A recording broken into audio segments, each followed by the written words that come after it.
Spuneam într-un video anterior că dacă aș fi începătoare nu m-aș duce în primul rând către prieteni. Și uite de ce n-aș face asta.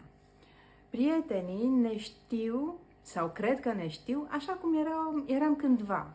Ori în momentul în care ai decis să construiești un parteneriat și o afacere, network marketing, tu te-ai schimbat radical. Prietenul ăla nu te știe așa cum ești tu acum.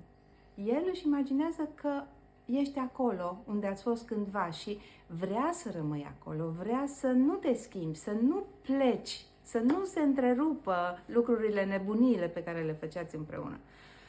Ori dacă te apuci de treabă și îți construiești cariera cu alți oameni și la un moment dat ai rezultate și te întorci la prietenii tăi și spui, ai deja argumente și rezultate, spui, hai să-ți arăt ce am făcut, ce mi s-a întâmplat, cum funcționează lucrurile și tare m-aș bucura să fii și tu parte din poveste. Poate că atunci e mult mai bun momentul să-ți aduci alături prietenii.